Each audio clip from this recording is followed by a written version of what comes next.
Hi, I'm Jen for PetSafe brand. Today, Urban and I are going to build on the downstay behavior by practicing this skill in the presence of common distractions. Before starting this lesson, your dog should be able to consistently perform the downstay repetitively in a quiet setting. If you're not yet confident in your dog's abilities with downstay, remember, there's nothing wrong with going back to an earlier lesson to get some more practice.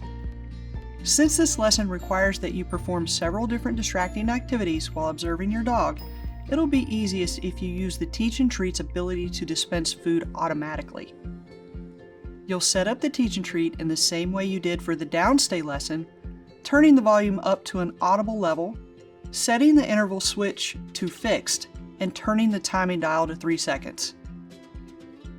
The first distraction will simply be you walking by as your dog lies on his mat. Begin by having your dog lie down on his mat. Once he's lying down, press the downstay button on the remote to start the session. Now, walk leisurely back and forth in front of your dog. Since he'll be facing the Teach and Treat, that means the Teach and Treat will be between you. Repeat this session several times with the Teach and Treat automatically dispensing food every 3 seconds until your dog seems comfortable eating from the Teach and Treat despite the distraction. Just as with the original downstay session, you'll want to end the session with a few manually dispensed treats and target your dog off his mat each time. This way, he continues to get practice with these behaviors too. Now, slowly ramp up the distraction by walking a bit more unpredictably, further away, and around to the sides or behind your dog over the course of several sessions.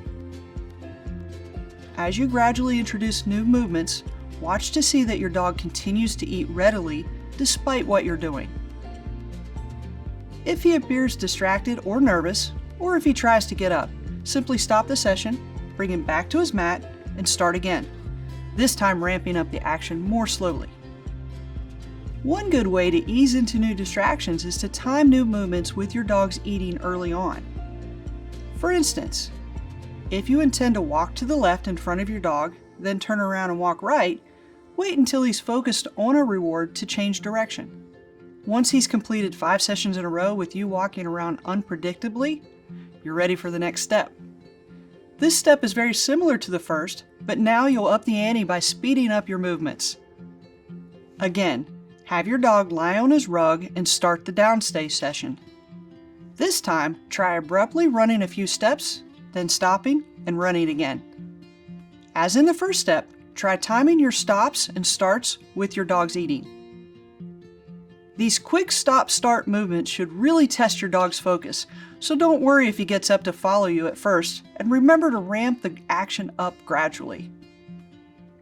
These quick stop-start movements should really test your dog's focus, so don't worry if he gets up to follow you at first, and remember to ramp the action up gradually.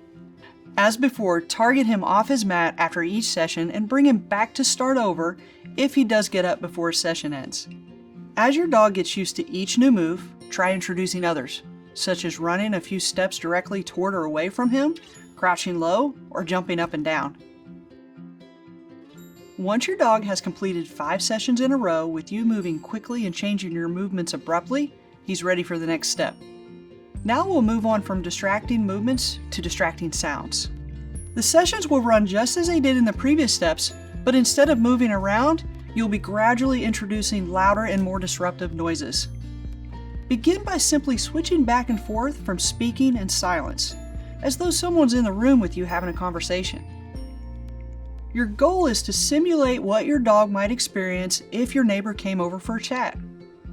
It's important here not to use your dog's name or try to get his attention by speaking to him, as this could be confusing and slow down his training progress.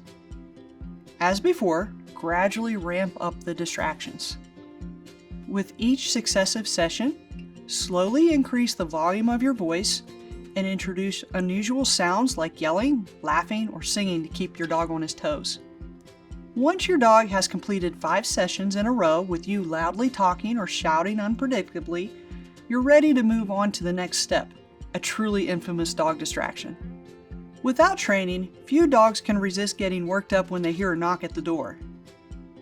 For the remaining steps in this lesson, Move the teach and treat and your dog's mat near the door so your dog can hear quiet knocking. Again, have your dog lie on his mat and start the session with the remote.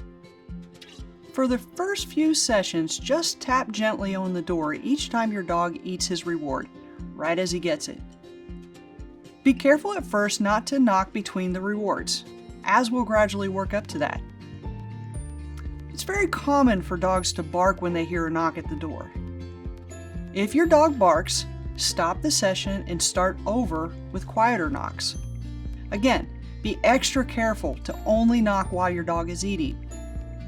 Once your dog has successfully completed several sessions this way, go through several more with gradually louder knocking, still timing your knocks with his rewards.